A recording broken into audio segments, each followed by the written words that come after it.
Okay. In today's articles, we will be looking at three major issues, which are, according to me, takeaways for your today's preparation. The first one is the receding future. This article is written by Mr. Pratap Banu Mehta. So, anyone with PubAd optional, PSIR optional, and for GS sake, ethics. These are the three areas where you can take away this article and utilize them in your answers. Here, I would like to introduce a concept called moral consequentialism.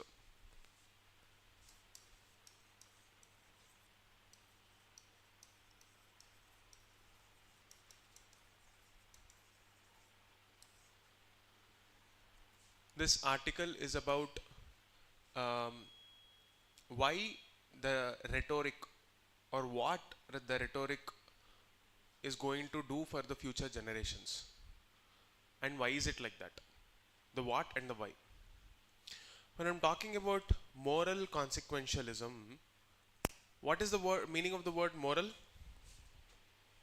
Moral means your own judgment of a value, that is a preference, whether it is right or wrong. Correct. We already discussed this. So, as a part of moral consequentialism, you are coming up with your own reasoning as to what will be the consequence or how should the consequence be like. In this context, I am using this article primarily for essay and ethics. The objective is twofold. One, to give you the direction of an argument. Two, to explain the concept of nationalism. I think we already discussed in detail about nationalism. You can go back to my channel and have a look at it. There is a YouTube video for the same thing as well. Most importantly, moral consequentialism is about setting a standard. Ethics is twofold. One, it it describes a process where there is a process and there is an outcome, and this is what we know as means and ends. This debate is very important in a ethical theory, ethical context called deontological ethics or categorical imperative.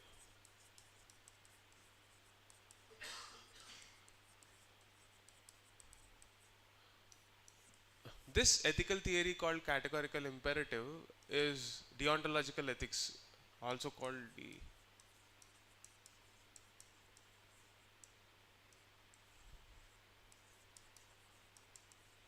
this is given by Kant, Immanuel Kant.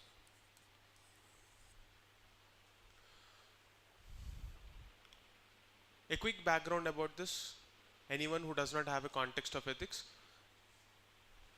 Is it okay to steal? Under any context. Why or why not? Can anyone tell me why do you think? I'm not asking your judgment. Everybody gave a unanimous no. Everybody told that it is wrong to steal. Why?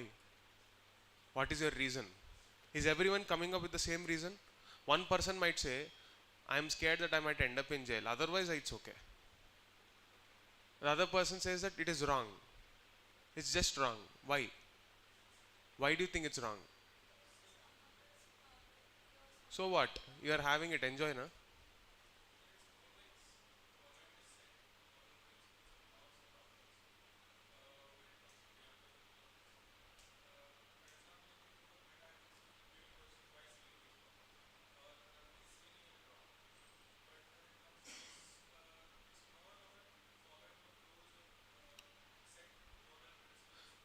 What is the guiding principle for this?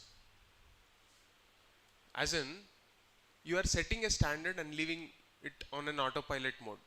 You said that it is wrong to steal and you decided that everybody should follow it.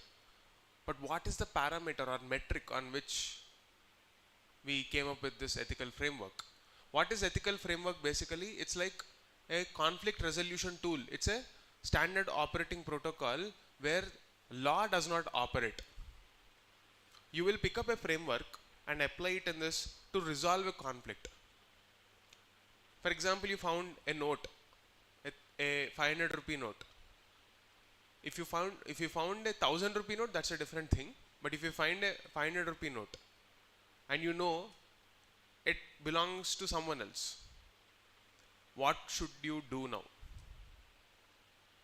If there is no one around, you just pocket it. First option. You find who lost it and make sure that you give it to them. Option number 3, become a good Samaritan, go and put it in a donation box. What will you do?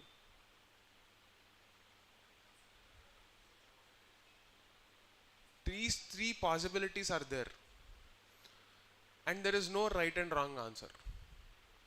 I can justify every option. I'll say, okay, I'll pocket it because someone else cheated me some other day, so law of karma is coming into picture and it's balancing out, so I'll be fine.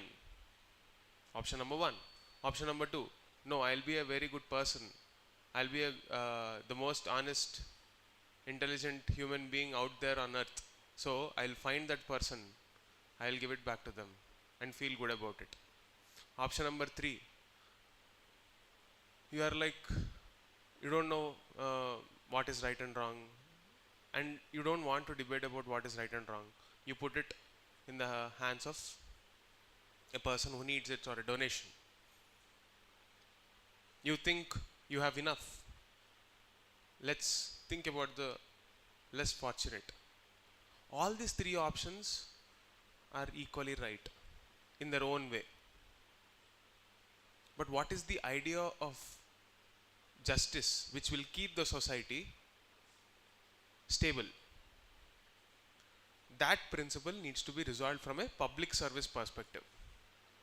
So, the choice of your ethical framework to resolve a conflict depends on the position that you are in. Please remember this always. When you are talking about ethics, please don't come up with universal values and say that this is the only right thing to do. But if you are in a public service, there are universal public service values. You are expected to be honest. You are expected to be transparent, accountable. Name all the synonyms that you will find in ethics textbook. You are expected to stick to that. Why? Because it builds stability in the system. So your categorical imperative or a non-negotiable personality. In simple words, categorical imperative means a non-negotiable personality that a public servant should have. And the list of, it's a checklist. You should be honest, you should have integrity, you should have probity, you should have responsibility, you should have attitude which will serve the common good. All this list of principles you should have, checklist. So in this context, we are talking about a philosophy called moral consequentialism. It's not given in this article, but I'm trying to look at this issue from that lens. Now, I'll explain the concept of moral consequentialism, then go back to the theory or the conflict that is presented by the writer, and then ask some questions. So I want you to think in those directions. Okay? Moral consequentialism, as the name says, you have a certain framework of judgment on an individual level, whether this is right or wrong. And you are predicting the consequences of certain actions or your attitudes towards an event. And say, okay, this is probably what's going to happen. Moral consequentialism is therefore a conflict resolution tool whenever you are faced with a dilemma. The dilemma that is projected here is that, should we think about the past or not? On August 15th, 2022,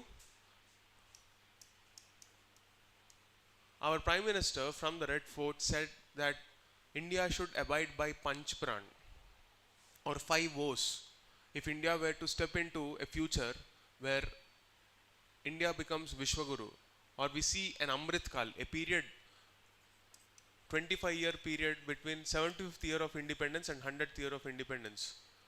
by 2047, that is the 100th year of independence, we need to become an ideal, the Prime Minister has set a vision for how India should be like. And to reach that vision, Vikasit Bharat, the vision of Vikasit Bharat, there are Panch Pran or 5 O's that we need to abide by as a tool to reach that vision. One of them is getting rid of colonial mentality.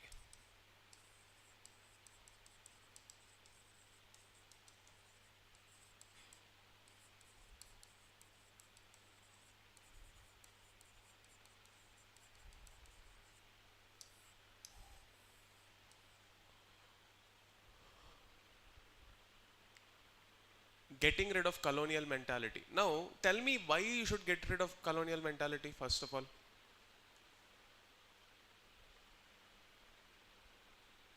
Yes. What is colonial mentality, first of all? You've heard this term called white man burden. What does it mean? A sense of superiority exhibited by the British, saying that we are better than you, we are here to civilize you. It's a very patronizing tone, that we are less and they are more. And when that thought process is institutionalized for centuries together, decades together, you start believing that anything that is outside of India is good and anything that is within India is inferior. We are not capable of producing something world class. We are not capable of giving to the world something that is worthy of remembering. This is the mindset that is institutionalized. What do you mean by institutionalization of a belief? You create processes in such a way that you are continuously brainwashed for many decades together, and one generation to another generation, that thought process gets completely eroded and you start believing that we are not good enough.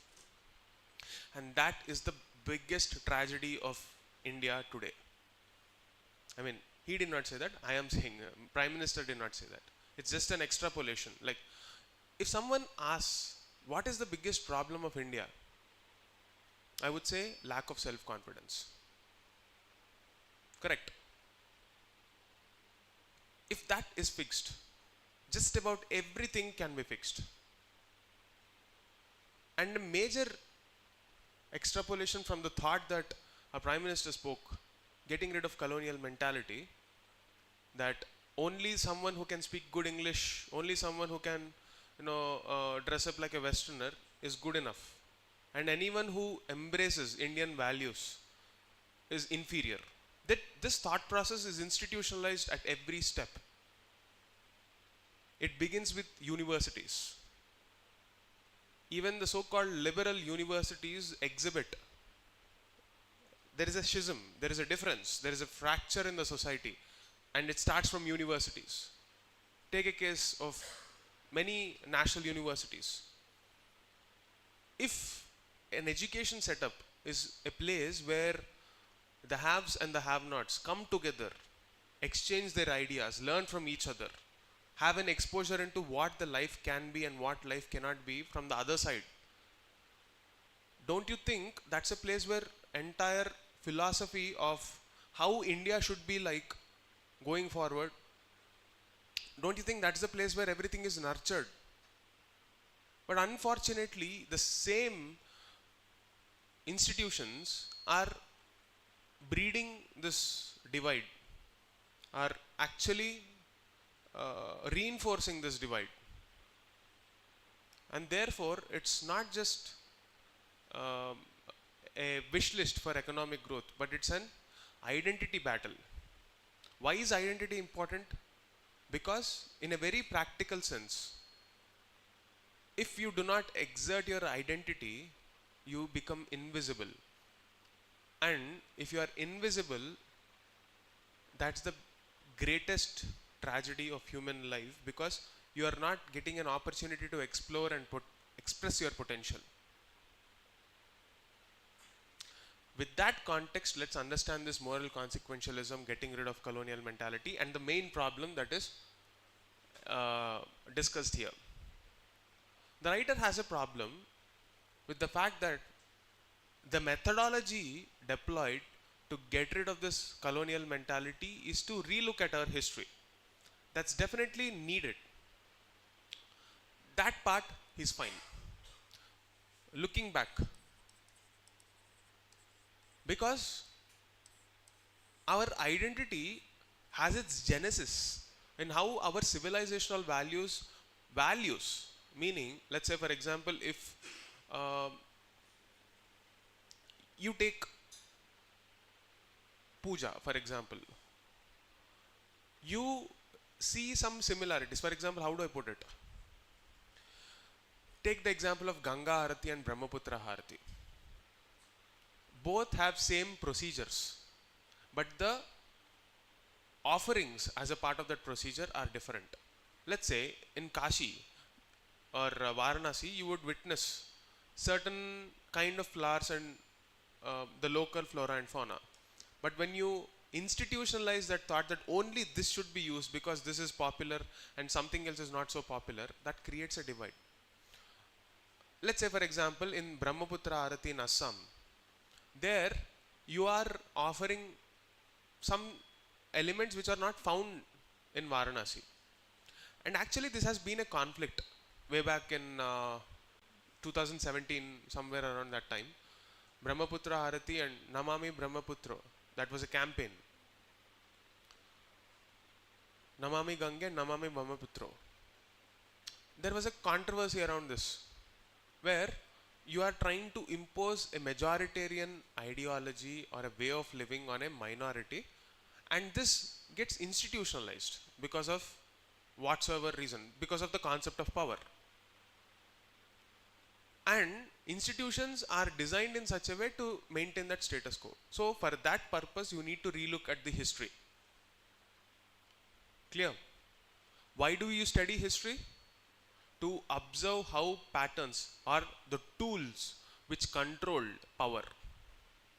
We always talk about Ashoka's Dhamma as a moral philosophy. But change your perspective and also look at it. Don't you think it's a very powerful tool to keep his political position intact? It's a practical tool that kept his political power intact. Religion as a force that will keep power intact, power structures intact. Of course, I'm not saying that it is bad. I'm saying that it is a tool. So what gives power to the one who are in control of that power is the legitimacy or the acceptance of people. If there are internal frictions within the country when you are trying to achieve an objective, and that stems from a feeling of inferiority. See, when a leader comes forward and says, okay, I want to do something. See, this is all useful. I'm telling this like a story because this is all useful for building perspectives on essay and ethics. And you need to look at this issue from that perspective. Whenever you see an issue where leadership, the direction part or the vision laying part, you are going to be the future bureaucrats. And in that context, having this thought process is extremely important. People may not rush, but you have, people may not understand. They will rush through articles without giving some thought. But you guys are consistent enough, so you need to utilize this opportunity to start nurturing your mindset. So, if a leader who is in the position of authority wants to take an idea forward, if that leader does not have loyalty or legitimate acceptance from people, is there any point of him being called a leader, him or her? No. What is stopping people from at least understanding the perspective of a leader is probably an attitudinal issue. If there is a leader who wants to say that let's march forward and make India a formidable force on a global front, the feeling of hopelessness that comes out in the average Indian, no, I don't think nahi hoga yaar, like it's not going to happen. That pessimism stems from a feeling of inferiority. Or if you have like, okay, this is going to take a lot of effort. But how do we get there? Again, this kind of attitude, if you have to instill in people, it is going to begin with a leader. And that thought should be institutionalized. So you often get a question in ethics. Are people important or are leaders important? I would say both. It's like having a platform but nobody to use it. What is the point? Similarly, leaders become important but don't make them larger than life, so larger than life that they become institutions in themselves, and when they move out, the institutional structure collapses. So you need people to rally behind a cause that is just, that is sustainable, that is going to leave a legacy. And that requires a clear-cut understanding of moral consequentialism. Every individual needs to be nurtured into a thought where you are aware of what is going to be the consequence of your action. And the present discourse is looking back at history. The article writer doesn't have a problem with that. The problem begins where you are just stuck there, where instead of learning from the past, it becomes a tool to blame. Yes, emergency is the darkest hour in the period of democracy. What are the lessons that you need to take away from that dark hour? The importance of rights, the importance of rule of law, the importance of institutional integrity, the importance of having procedures designed in such a way that even when individuals falter, the institutions don't. Right? A case to the point. Why do we have to glorify a person who just did his job? Justice Khanna, ADM Jabalpur. It takes great amount of courage. Extremely courageous. And that courage comes from morality, moral courage, moral conscience. If all these words are prefixed with the word moral, it comes from your individual understanding of what is right and wrong. Moral courage is a courage where you think this is the right thing to do, you derive the courage to act from your morality. And those who act with moral courage are the conscience keepers. What do you mean by conscience? Your inner thoughts, beliefs and actions, words. Basically your attitude that is in alignment with the larger objective of life, of an institution. The integrity with which you take an action forward. So if an entire generation is just stuck at blame game with a very minute percentage, taking something away from the mistakes of our past, and we are not transforming those lessons into institutional design. Go back to that quotation. History repeats itself, first time as a tragedy, second time as a farce. So moral consequentialism becomes all the more important to act as a lens and decide how do we move forward in life. And that is the gist of this article. With that understanding, I want you to read this article. The Thali Index. This is about the concept of poverty. And it is linked to subsidies.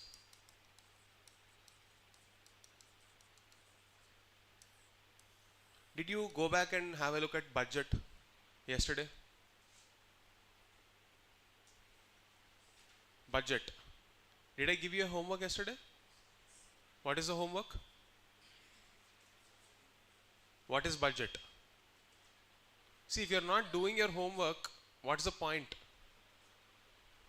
At least spend an hour after going back to the class, from the class, right?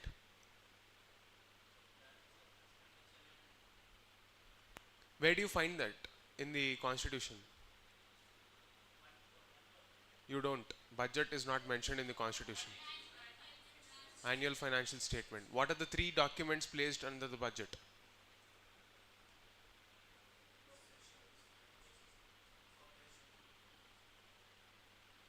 What else? In the context of FRBM, are there any documents that are placed along with budget in the context of FRBM? Expenditure framework. Is there anything? What is fiscal deficit?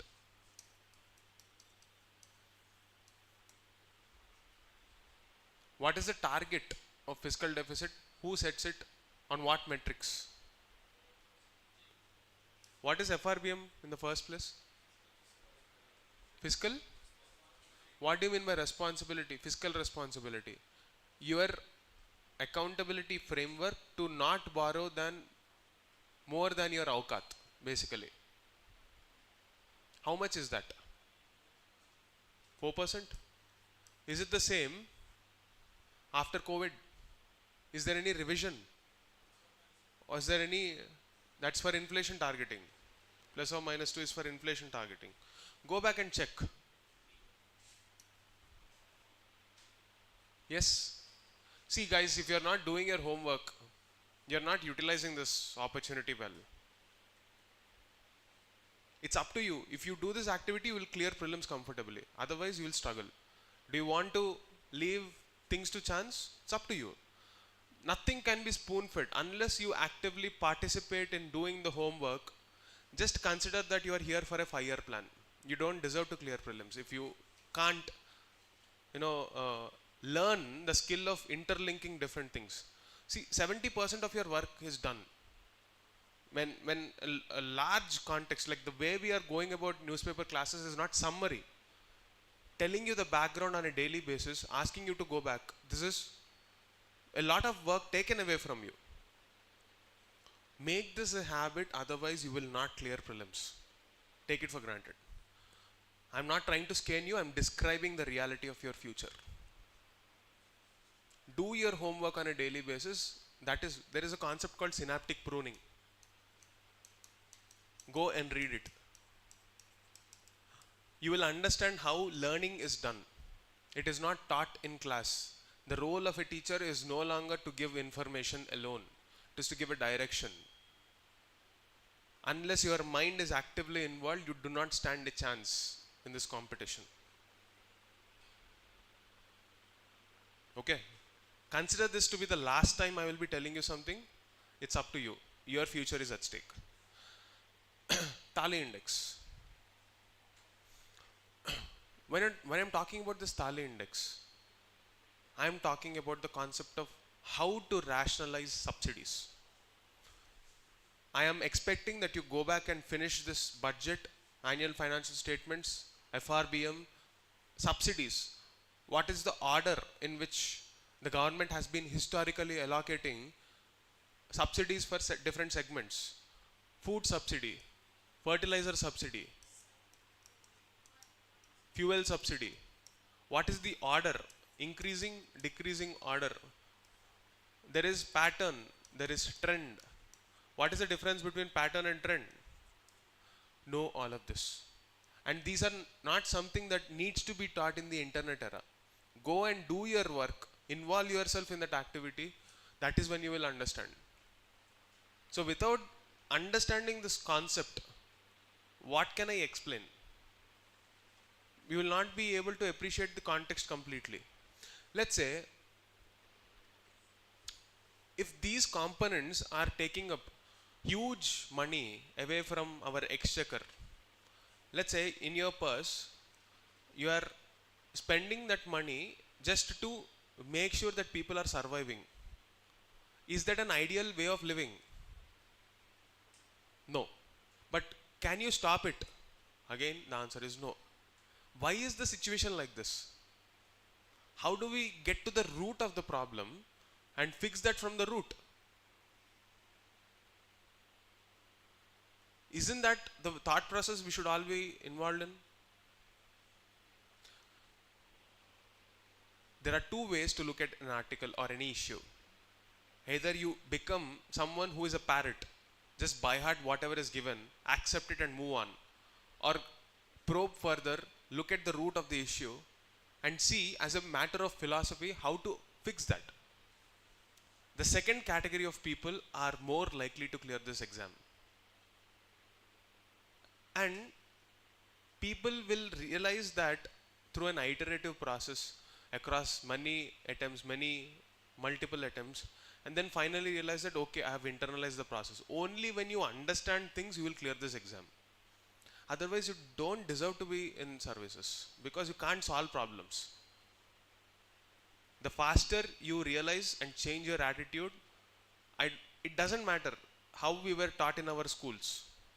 Nobody is going to serve things on a platter for you unless you take up that responsibility. I don't see that in some people who are coming to the classes. Prioritize this. Okay, not just this class, anything where your own participation in studying, in learning process. Learning means not mugging up. It is a process of observation, deciphering patterns, understanding, reinforcing, reproducing. These many steps are there. That is when you call it as learning. Otherwise it's just memorizing. And you are not going to clear this exam with memory alone. Memory alone. It is one of the steps, not the only step. If you do anything that you don't understand, you will never clear this. Understand, then memorize, then repeat and reinforce. Okay? You're coming so early in the morning. Why are you not doing it? What is the practical problem? I'm trying to understand. Yes? Do you have a reason?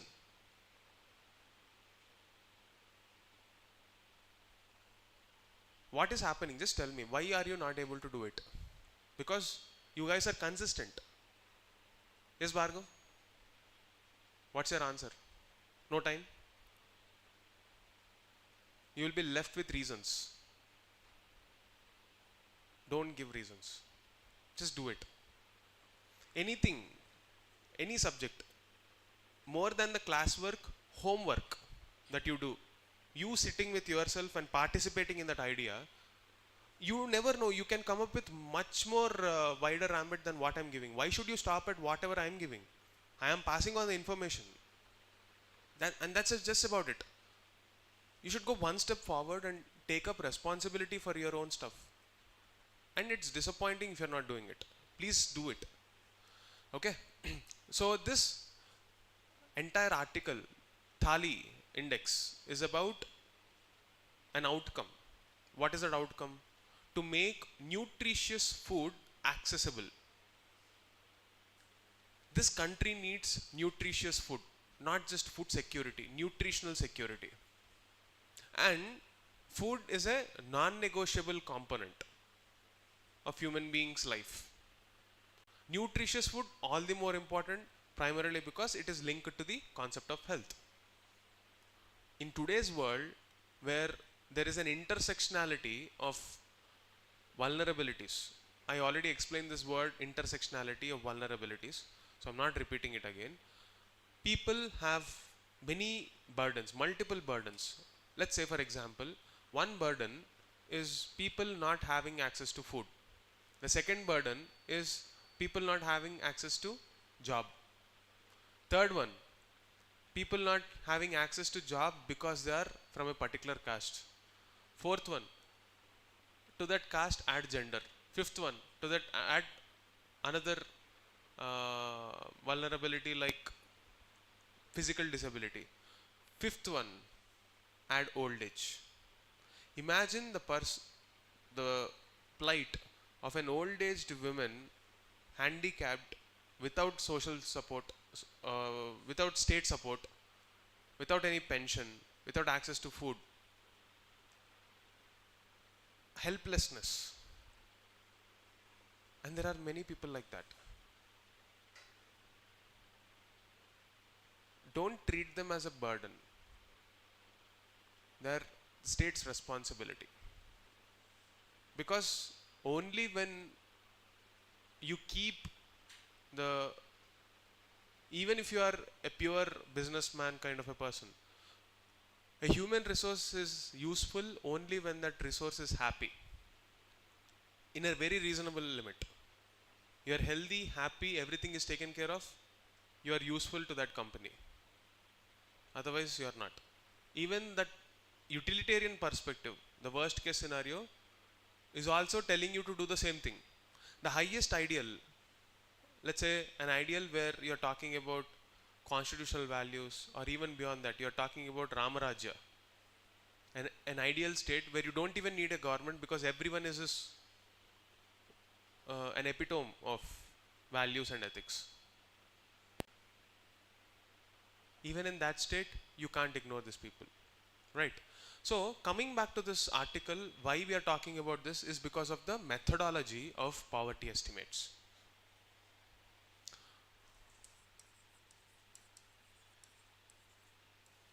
What is the current method?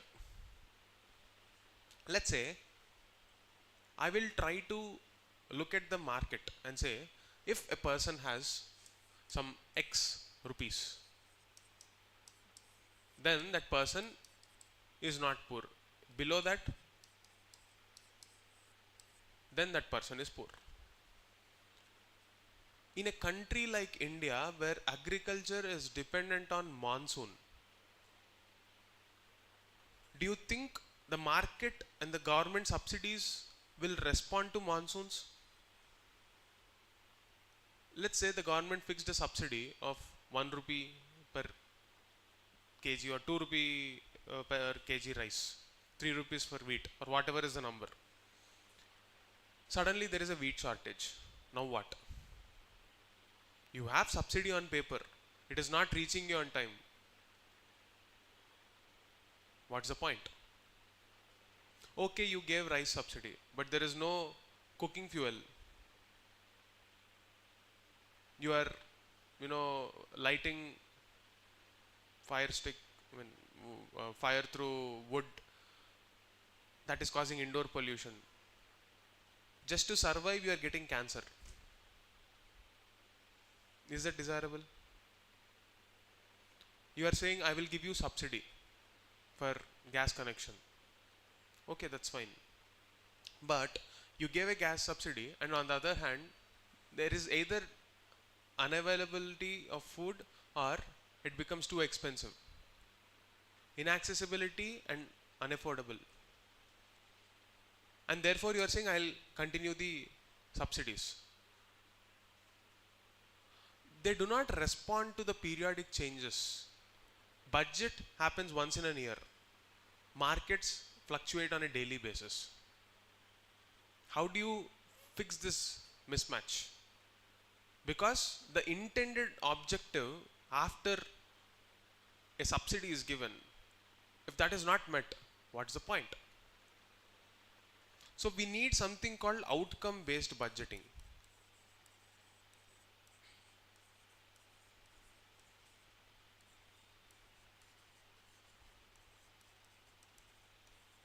And here you need to think of something called sunset clause.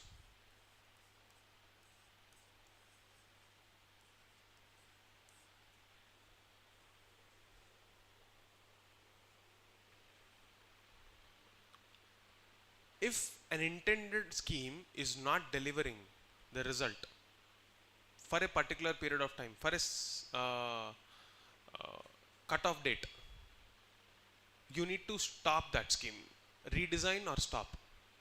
And that is the sunset clause. That is the outcome based budgeting. I am going to release funds when I see this outcome in phase wise manner. If I am not seeing that outcome, I am not going to release it. It should be linked to your performance. The other day we were talking about fiscal report for the states.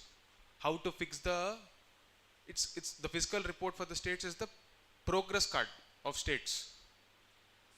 If you are performing well, you will get funds, otherwise you will not. That kind of regime should be there. Secondly, food, fuel and fertilizer subsidy, the largest components of our subsidy, are not targeted to the intended beneficiaries. 67% of the population are covered under the National Food Security Act. Do you really think so many people require food subsidy? Are we saying that we are not in a position to afford, 67% of the population is not in a position to afford food without a subsidy? Let's put this statistic and also the statistic that India is the third or fourth largest economy. Fourth. fourth largest economy in the world. Does it add up? You say we are the fourth largest economy in the world with rising per capita GDP, and yet 67% of the population cannot live without a subsidy. Isn't this a joke in a democracy? Something is fundamentally wrong. Where do we fix that?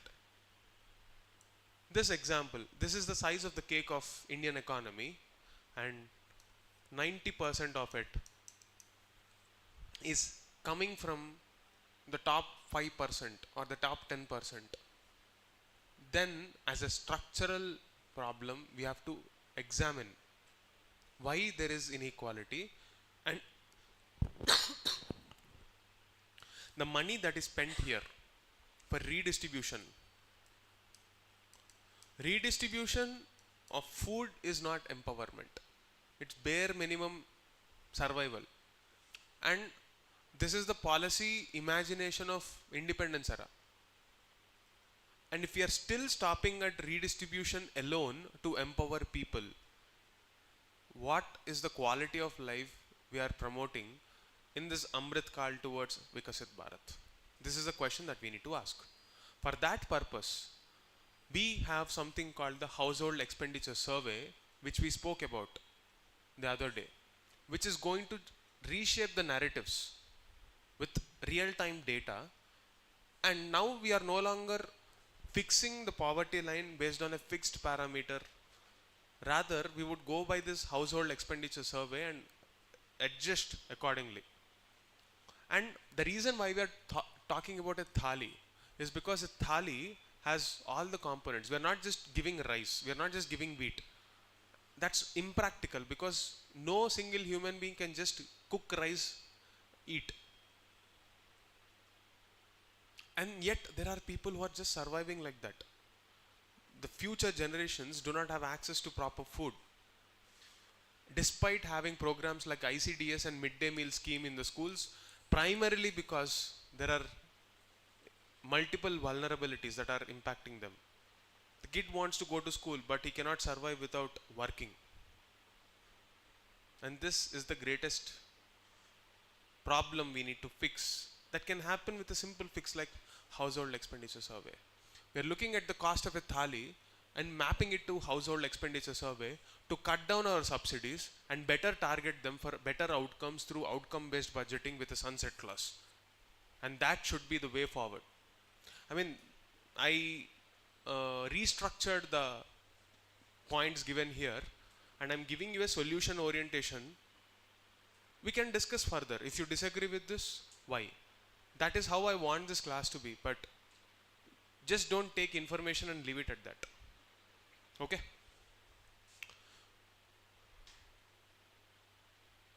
This is a very straightforward article from self-explanatory, you can read it, nothing much to explain. Go back to your Lakshmikant 42nd Amendment Act in the context of emergency. So the whole funda here is, in 1976 we added the word secular. But does it mean that we were not secular before that? That is the whole point. Are we secular even before the explicit mention of the word secular in the preamble? If yes, prove. There are points within this from judgment standpoint, from Supreme Court interpretation, and also from constitutional provisions. How are we secular even before the word secular was imbibed into the preamble? That is the funda of this article. Now, India's outreach to the global south. What is global south?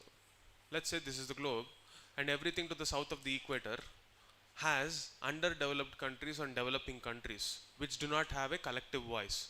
So India's objective to reach out to these countries like Trinidad and Tobago, Ghana, many other places, where did Argentina, Brazil, Namibia, each country has a historical importance. Let's say, for example, the Latin American countries have trade advantage. The Caribbean countries have historical linkages. Like you will see many cricketers even today, Shivanarayan Chandrapal, for example, they have origin in India. Their ancestral property somewhere in Madhya Pradesh.